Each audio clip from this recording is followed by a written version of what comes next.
दोस्तों आज बात करेंगे डायरिया के बारे में। क्रोनिक डायरिया एक वीडियो मैंने पहले बनाया था, वो हल्के वल्के दस्तों के लिए बनाया था कि भाई छोटे मोटे दस्त अगर किसी को हो रहे हैं तो उसमें क्या दवा देनी। लेकिन आज हम समझेंगे कि भाई दस्त तो हो रहे हैं, लेकिन दस्त के साथ में बुखार भी आ रहा है, ब्लड प्रेशर भी कम हो गया है, आदमी कुछ खा नहीं रहा है, बहुत ज़्यादा स्थिति खराब है।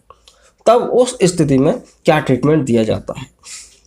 तो दोस्तों यहाँ पे दस्त क्या होता है, डायरिया क्या होता है। भाई देखो, डायरिया ये है कि भाई आदमी को पतले दस्त लगते हैं, वो लेटन जाता है तो बार बार जाता है, बार बार उसको लगता है, मल त्याग करना पड़ता है और पतले दस्त लगते हैं और बोलना चाहिए कि पेट गड़बड़ रहता है। यही सब होता है डायरिया। कारण क्या होते हैं, कारण में आप जानते हैं भाई देखो, कंटामिनेटेड पानी हो गया, बैक्टीरिया वायरस का इन्फेक्शन हो गया, ये सब के द्वारा ये होता है। उसके अलावा भाई आंतों में इन्फेक्शन हो गया, इन सब से ये डायरिया होता है।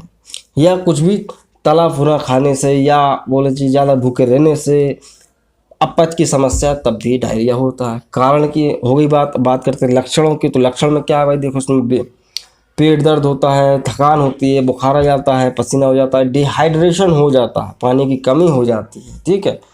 और इसके साथ में आपका ब्लड प्रेशर कम हो सकता है, वेट कम हो सकता है आदमी का, वजन, ये सब कुछ इसके सिम्टम्स होते हैं। बात करें डाइट क्या दी जाती है, अगर किसी को डायरिया हो रहा है, दस्त हो रहे हैं, तो डाइट का बड़ा इशू है, क्योंकि हर व्यक्ति को समझ में नहीं आता है क्या खिलाना है, क्योंकि कुछ भी खिलाते हैं, ठीक है। तो उसमें क्या बैलेंस डाइट देना, लिक्विड डाइट देना है। लिक्विड डाइट देना, फ्रूट दे सकते हैं, जूसेस दे सकते हैं, आप चावल दे सकते हैं, दही दे सकते हैं, केला दे सकते हैं, मूंग की दाल दे सकते हैं, रोटी दे सकते हैं, ठीक है, नारियल का पानी दे सकते हैं। यही सब कुछ देना है। देना क्या नहीं, दूध नहीं देना है। अधिकतर आदमी यही गलती करता है, अब ये दस्त हो रहा है, बुखार आ गया, चलो ठीक है दूध दलिया दे दो। दूध तो बिल्कुल देना ही नहीं, दूध नहीं देना है, ठीक है। अब बात करेंगे कि क्या करना है। तो देखो भाई, जाहिर सी बात है, आपको ORS घर में रखना है, ORS पिलाना है, पानी ज़्यादा से ज़्यादा पिलाना है, ठीक है। और चेक करना है उसका ब्लड प्रेशर कैसा है, कम है तो उसका इलाज अलग होगा। उसका बुखार चेक करो, बुखार है तो उसका इलाज थोड़ा सा अलग होता है, ठीक है। तो डिहाइड्रेशन भी चेक करना है। डिहाइड्रेशन आप चेक करने के लिए जीभ निकलवा सकते हैं बाहर, जीभ के ऊपर पानी देख सकते हैं। जीभ में पानी कम है तो समझ लो पानी की कमी ज़्यादा है। स्किन को पिंच करके देख सकते हैं, स्किन रह जाती बाप उस स्टेट में, टर्गर चेक कर सकते हैं। तब भी आपको पता चल जाएगा कि भैया इसके अंदर ब्लड प्रेशर की कमी है, डिहाइड्रेशन है, बुखार है, और ORS देना है, दूध नहीं देना। अब फटाफट से बात करते हैं ट्रीटमेंट क्या दिया जाएगा। देखो भाई, ट्रीटमेंट में सबसे पहले नंबर पे आता है दोस्तों लोप्रामाइड, या लोमोटिल बोल लो आप, जो भी। इसकी टैबलेट देना है 2 मिलीग्राम की, सुबह दोपहर शाम को, एक एक गोली लगेगी सुबह दोपहर शाम, ठीक है। तो ये लोप्रामाइड जो है ये देना है। साथ में आपको जेडोट कैप्सूल आता है। अब ये जेडोट क्या होता है, रेसिकार्डोट्रिल, आपने सुना ही सुना तो मेरा वीडियो आप देख लेना। जेडोट कैप्सूल जिसके अंदर रेसिकार्डोट्रिल है, वो दे सकते हैं सुबह शाम 5 दिन के लिए, ठीक है। ये कैप्सूल सुबह शाम 5 दिन के लिए देना है, इससे बहुत जल्दी रिजल्ट मिलने वाला है, ठीक है। उसके अलावा एक एंटीबायोटिक इंजेक्शन देना बहुत ज़रूरी है। चाहे तो यहाँ पे जो मेट्रोजिल टैबलेट दे सकते हैं, मेट्रोऑर्निडाजोल का 400 mg का टैबलेट भी दिया जा सकता है।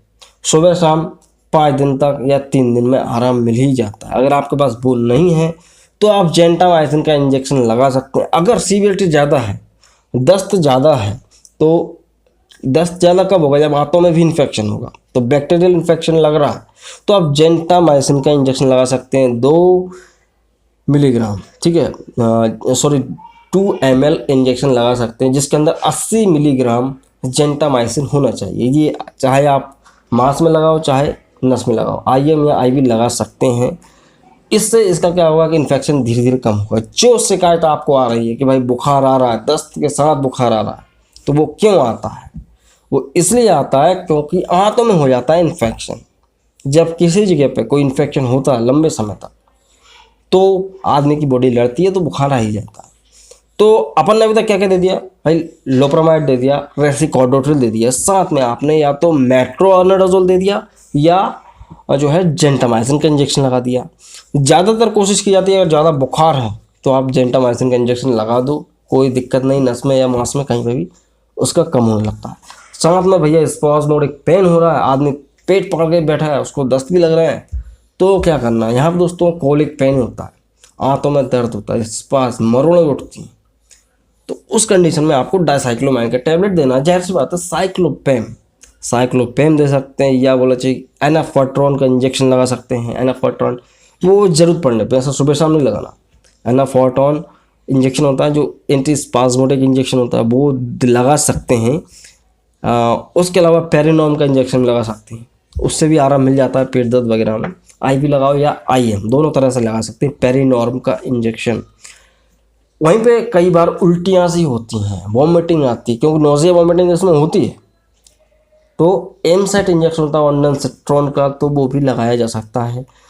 एंडोसेट्रॉन जो होता है दोस्तों, उसको भी या तो नस में लगा सकते हैं, मतलब या तो IV फ्लूइड्स के अंदर डाल दो, इन्फ्यूजन में ही डाल दो, या नस में डायरेक्ट लगा सकते हैं, या मांस में लगा सकते हैं कमर के आसपास। ठीक है, तो एमसेट इंजेक्शन लगाया जा सकता है, 2 ml का इंजेक्शन लगेगा।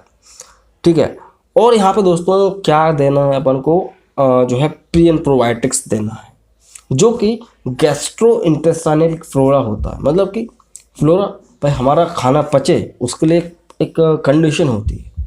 हमारे बॉडी के अंदर, हमारे आंतों के अंदर कुछ इंपॉर्टेंट बैक्टीरियाज होते हैं जिन्हें बोलते हैं प्रोबायोटिक्स, वो ख़त्म हो जाते हैं, जिस वजह से खाना पचता नहीं है।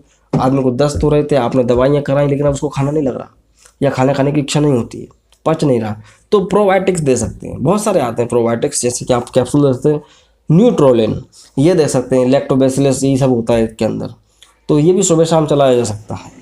ठीक है, अभी यहाँ पे बात आती है कि बुखार है तो क्या भाई, देखो सिम्टोमेटिक ट्रीटमेंट तो चलेगा ही ना। उसको गैस बन रही है अगर, तो ऐसी लोग चलेगा। उसको जो है दर्द ज़्यादा हो रहा है, बुखार है, तो पैरासीटामोल चलेगा ना। पैरासीटामोल 500 मिलीग्राम सुबह शाम चलेगा। और ये जो भी ट्रीटमेंट मैं आपको बता रहा हूँ, ये उस व्यक्ति का ट्रीटमेंट है जिसका वजन कम से कम 40-45 से ऊपर है, और उम्र जो है 17-18 से ज़्यादा है, तो उसके लिए दे सकते हैं। बच्चों के लिए सिरप आएगा और कम क्वांटिटी रहेगी ट्रीटमेंट की। बात आती है कि आपने BP चेक किया, ब्लड प्रेशर कम है, तो क्या करेंगे भाई, वहाँ पे सडनली आपको तुरंत IV फ्लूइड ट्रांसफ्यूजन करना पड़ेगा, मतलब इन्फ्यूजन चढ़ाना पड़ेगा। DNS चढ़ाओ चाहे RL चढ़ाओ, ये चढ़ाना पड़ेंगे। ठीक है, पूरे दिन भर में 2 से लेकर 10-12 बोतल चढ़ाई जा सकती हैं। फास्ट चढ़ेंगी, स्लो नहीं चलना, जल्दी जल्दी चढ़ेंगी, ताकि ब्लड प्रेशर मेंटेन हो सके। अगर ब्लड प्रेशर कम है तो कोशिश करो, मतलब कोशिश क्या करना ही नहीं है कि आप D5, D20, D25 भी लगाओ, डेक्सट्रोज की कोई भी बोतल नहीं लगानी है गलती से भी। ठीक है, तो यही है कि आप RL या DNS, ज़्यादातर RL रिंगर लैक्टेट सॉल्यूशन का जो बोतल आता है वही लगाया जाता है, उससे ब्लड प्रेशर कंट्रोल हो जाता है। ठीक है, तो आई थिंक आपको आपका जवाब मिल गया होगा। जो बेसिक से ट्रीटमेंट है वही चलना है, साथ में अगर BP कम हो रहा है तो उसमें RL लगेगा, और बुखार है तो पैरासीटामोल चलेगा। अगर फिर भी ये सब ट्रीटमेंट देने के बाद आपको आराम नहीं मिलता है, तो इट मे पॉसिबल कि there are so medical concern, तो मे बी पॉसिबल कि वहाँ पे कुछ इन्वेस्टिगेशन करना पड़ेगी। एंडोस्कोपी हो सकती है, कोलोनोस्कोपी हो सकती है, सोनोग्राफी हो सकती है, बहुत सारी जांचें और हो सकती हैं, ब्लड टेस्ट हो सकते हैं कुछ, उससे पता चलेगा कि एग्जैक्टली कॉज क्या है। ठीक है, तो ये होता है दोस्तों क्या, डायरिया का ट्रीटमेंट। आशा करता हूँ आपको वीडियो पसंद आया होगा। पसंद आया तो प्लीज़ से वीडियो को लाइक करें, जिससे हमें मोटिवेशन मिलता है। अगर आप हमारे चैनल नए हैं तो प्लीज़ चैनल को सब्सक्राइब भी करें। आप देख रहे थे ज्ञानी और मैं हूँ शिवम, तो मैं मिलता हूँ अगले वीडियो दोस्तों। जय हिंद, वंदे मातरम।